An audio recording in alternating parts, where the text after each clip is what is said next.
दिल्ली में बिजली के दाम बढ़ गए हैं और मुख्यमंत्री सिंगापुर जाने के लिए बेचैन हैं।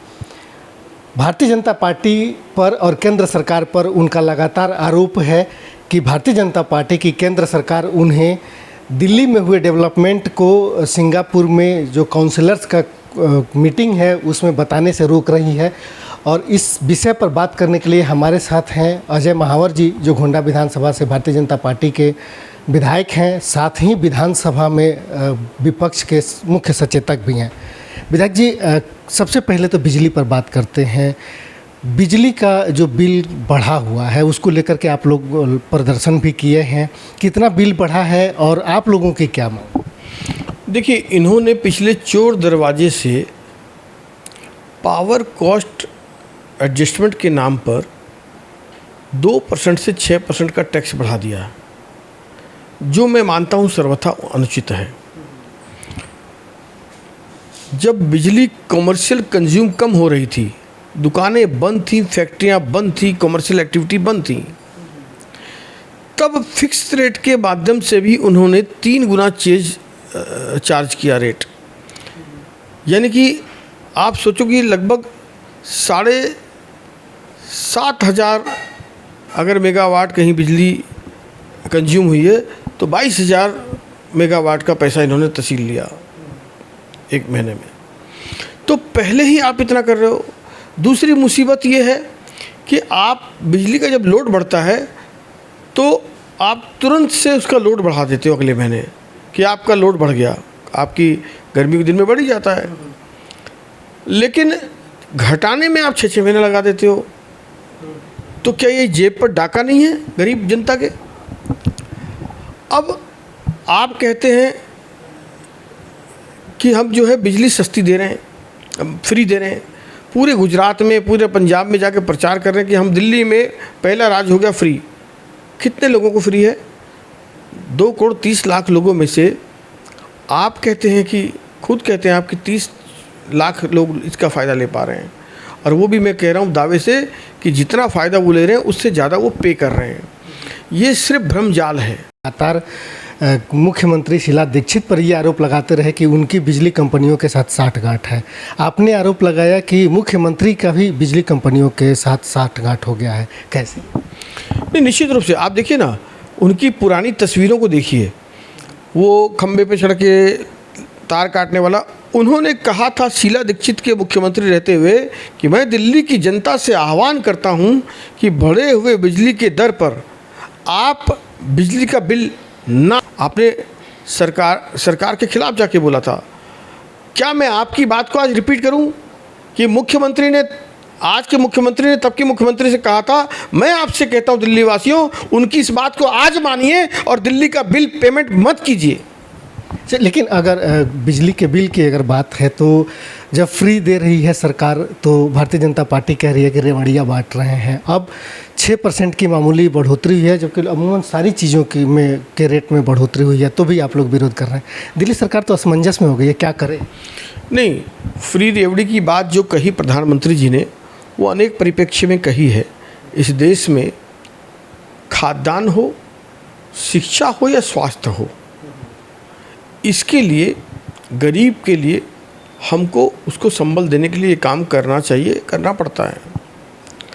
लेकिन इसको हमने शिक्षा से उससे नहीं जोड़ा था। अब आप हर चीज़ अगर फ्री की बात करोगे, लालच देने का काम करोगे तो वो गलती है। आप फ्री दो, लेकिन बिजली कंपनी घाटे में क्यों है? आप पानी फ्री दो, फिर घाटे में क्यों है? हज़ारों करोड़ रुपए की लायबिलिटी क्यों हो रही है? अल्टीमेटली वो जनता ही पे करेगी ना। तो आप सरप्लस को फ्री दो, कमाओ मत। ये घाटे की बात तो मान नहीं रहे ना। तो घाटे की बात मान क्यों नहीं रहे? लाएं श्वेत पत्र, हमने तो मांग की थी, ऑक्सीजन से लेकर जल बोर्ड तक क्यों नहीं लाते? और मैं कहता हूं आपके चैनल दिल्ली मेल के माध्यम से, मुख्यमंत्री जी, आप 10 दिन का मानसून सत्र बुलाइए। एक दिन बिजली पर चर्चा होनी चाहिए, एक दिन पानी पर चर्चा होनी चाहिए, एक दिन प्रदूषण पर चर्चा होनी चाहिए, एक दिन परिवहन पर चर्चा होनी चाहिए। आप बुलाइए और फिक्स कीजिए, दिल्ली में अपनी अकाउंटेबिलिटी फिक्स कीजिए। अगर आप कोई अच्छा काम करेंगे मैं सम्मान करूंगा आपका, लेकिन आप अगर जनता की आंखों में धूल झोंकेंगे तो उसकी आंख से परत उतारने का काम भी मैं ही करूंगा विपक्षी होने के नाते।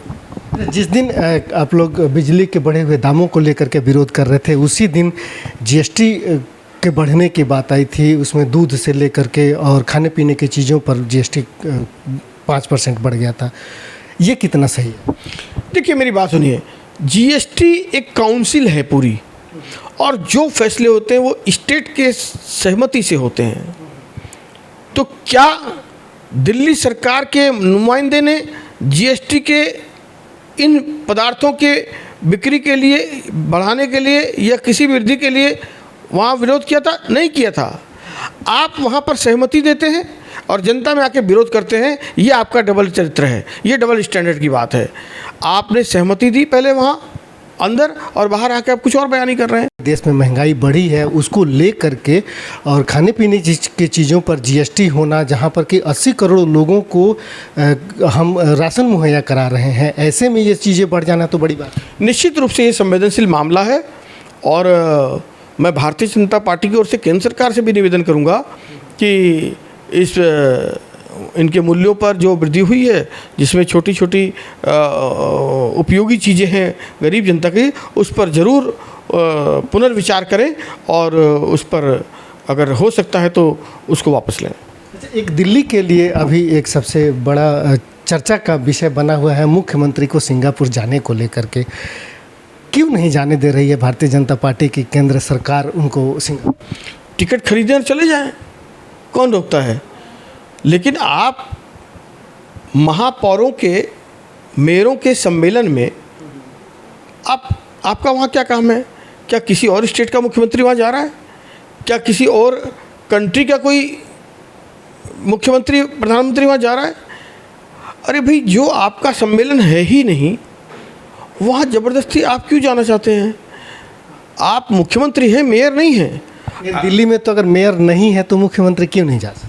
नहीं, दिल्ली में मेयर नहीं है तो मुख्यमंत्री अनुशंसा करें कि इसके एमसीडी के कमिश्नर जाएं वहाँ, स्पेशल ऑफिसर नियुक्त हुए वो जाएं वहाँ पर।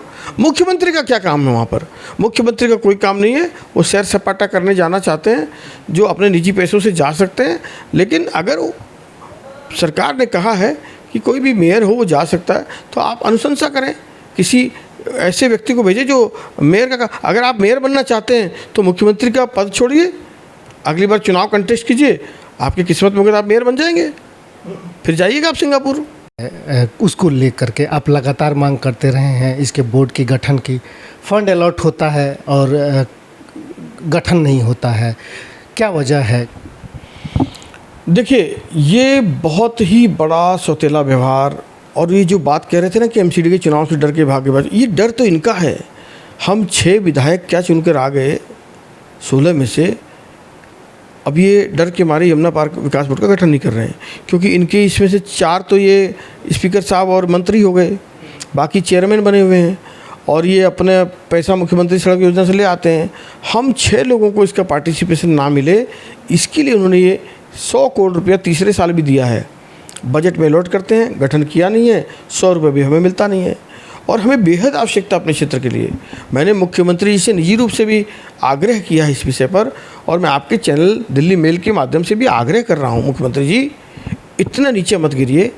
दिल्ली के यमुना पार के लोगों ने क्या गुनाह कर दिया, क्या पाप कर दिया अगर 6 भाजपा के विधायक चुन गए? तो आपसे निवेदन है, आप बड़े व्यक्तित्व बनिए, आप यमुना पार विकास बोर्ड का गठन करके हमारा पैसा रिलीज कराइए, जिससे हम अपने क्षेत्र का विकास कर सकते हैं। मेरी गोंडा विधानसभा की क्षेत्र की जनता की ओर से मैं ये मांग करता हूँ आपसे, मत मारिए हमें हमारा हक दे दीजिए। एक सवाल गोंडा विधानसभा से कि बरसात रुक रुक के शुरू हो चुकी है, गोंडा विधानसभा के लोग और आप कितने आश्वस्त हैं कि इस बार जो है जल भराव की जो स्थिति है वो इस बार गोंडा में नहीं देखने? देखिए, गोंडा में जल भराव की स्थिति 2 वर्षों में बहुत बदल गई है। 100% का लक्ष्य लेकर चला था मैं, जीरो टॉलरेंस। 90% जल भराव बंद हो गया, 10% है अभी। 10% है, उसमें कई कारण हैं, और उसमें यमुना विहार एक मुख्य है। इसमें भी मैंने C5 वाले पंप का भी हाउस सारा अभी नया सारा सेटअप बैठाया है, और इसको अपग्रेड किया है। भगत सिंह पार्क वाला भी किया है, डिवाइडर रोड वाला भी किया है, गामड़ी रोड वाला भी किया है। कुछ DMRC का काम चल रहा है एक तरफ हमारा सहारनपुर रोड का काम चल रहा है। और मतलब तीनों तरफ की जो मेन सड़क है हमारी 66 नंबर रोड, पुस्तेवाली रोड और वजीराबाद रोड, तीनों ही सड़क पर काम चल रहा है इस वक्त। तो उसके कारण जो हमारी आउटर नदी है वो एक बड़ी दिक्कत का कारण बनी हुई है। तो उसके कारण थोड़ी हर्डल्स है, जिसके कारण 10% ये समस्या बनी हुई है। मैं पूरी कोशिश करूँगा कि दिल्ली सरकार मेरा सहयोग करे और मैं इसको जीरो टॉलरेंस जो कहा है उसको पूरा करके दिखाऊंगा। और उसमें भी काफ़ी हद तक मैं कामयाब हुआ हूँ। B1 में भी जैसे जल भराव इस बार नगण्य हुआ, C8 में भी नगण्य हुआ। पहले बहुत जल भराव था, यहाँ झील बन जाया करती थी, लेकिन अभी भी कुछ समस्याएं हैं यमुना विहार में, पर्टिकुलर कॉलोनी में। बाकी जगह मुझे लगता है कि काफ़ी हद तक समस्याएँ दूर होगी। खासकर जो हमने थाने के पीछे पंप हाउस बनाया उसके कारण हमारा पूरा Bhajanpura, C block, D block, Sanjay मोहल्ला, सुभाष विहार, ये सब जो जल भराव जलमग्न रहता था वो सब आज की डेट में 0% वहाँ जल भराव है। ठीक है, बहुत बहुत धन्यवाद विधायक जी। तो ये थे विधायक अजय महावर जी, जिनसे हम बात कर रहे थे दिल्ली में जो 6% बिजली का रेट बढ़ा है उस पर बात कर रहे थे। मुख्यमंत्री जो बार बार सिंगापुर जाने की बात कर रहे हैं उस पर विधायक जी ने अपनी प्रतिक्रिया दे रहे थे। साथ ही यमुना विकास बोर्ड के गठन को लेकर के और गोंडा विधानसभा में जलभराव पर हमने बात किया।